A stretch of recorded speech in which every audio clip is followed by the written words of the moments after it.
Hi, welcome again. Okay, we'll be looking at sod. Yes, surds are examples of irrational numbers. Irrational numbers are numbers that their exact values cannot be determined. Example, root 2. Root 2 is an irrational number. Okay, remember examples of surds. Surds. Okay,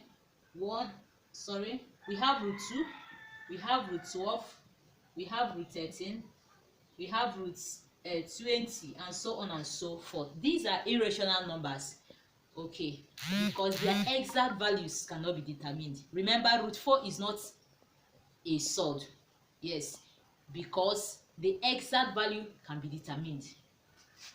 Root 49 is equal 7. You see, the exact value is determined, so root 49 is not a surd.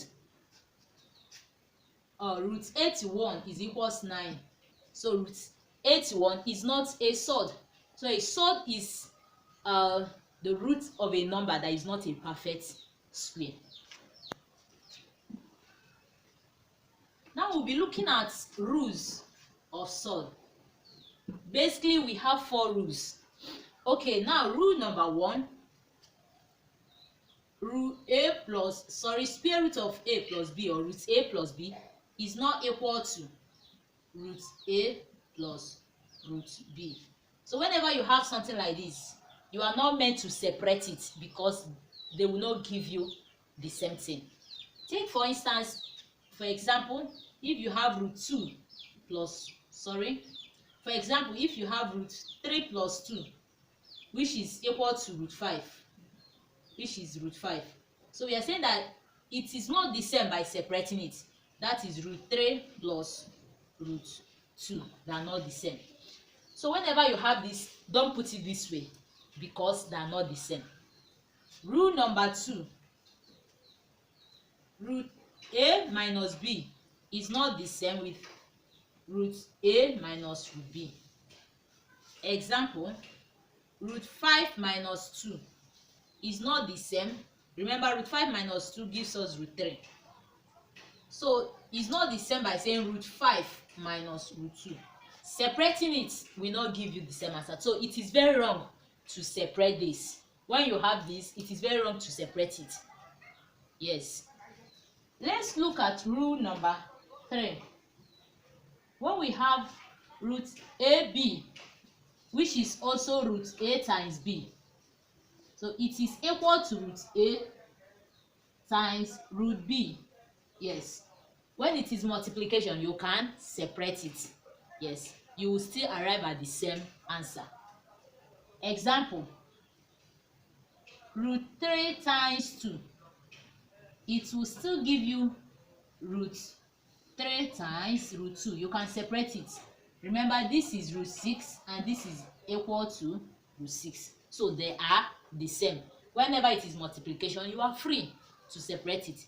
But if it is addition and subtraction, you are not free. It is incorrect to separate it. Or if they are separated, it is incorrect to merge them or to add them together. So we have rule number 4. Root a over b is the same by saying root a divided by root b, or root a all over root b. They are the same. For instance, when we have roots, let's say 6 over 2, this is equal to root 6 divided by root 2, or root 6 over root 2. You are free to separate them. Yes, this gives us root 3, and this also gives us root 3, and this also gives us root 3. From here, let's expand it. Root 6 is equal to root 3 times root 2 all over root 2. So this can cancel this signal. So we are left with root 3. So that is why we say that they are the same. So these are the rules guiding the operation of surd. Okay, let's also look at addition. Addition of source. Addition of source. So when we have two different sources, you are not meant to add them.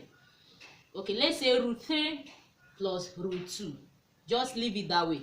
You are not meant to add them because there are two different sources. Unless we have something like this. Maybe 3 root 2 plus 4 root 2. Do you see now? Okay, they have the same root. Root 2, root 2. So you can add it. Which one do you add? Just add 3 and 4. And that gives us 7 root 2. Okay, this one, in other way around, we can express it further. Root 3 means root 2 plus root 2 plus root 2. That is root 3. 3 root 2 means that root 2 appear 3 times. Plus root 4 root 2 means root 2 plus root 2 plus root 2 plus root 2. So how many root 2 do we have? 1, 2, 3, 4, 5, 6, 7. You see now. That's why we say that the answer is 7 root 2. The same thing with subtraction. Let's say we have subtraction here, and you are told to subtract 4 root 3, 4 root 2 plus 3 root 2. Just do 3 minus 4, and that gives you minus 1. That is minus 1 root 2, or you simply say minus root 2. That is all right. Thank you for watching.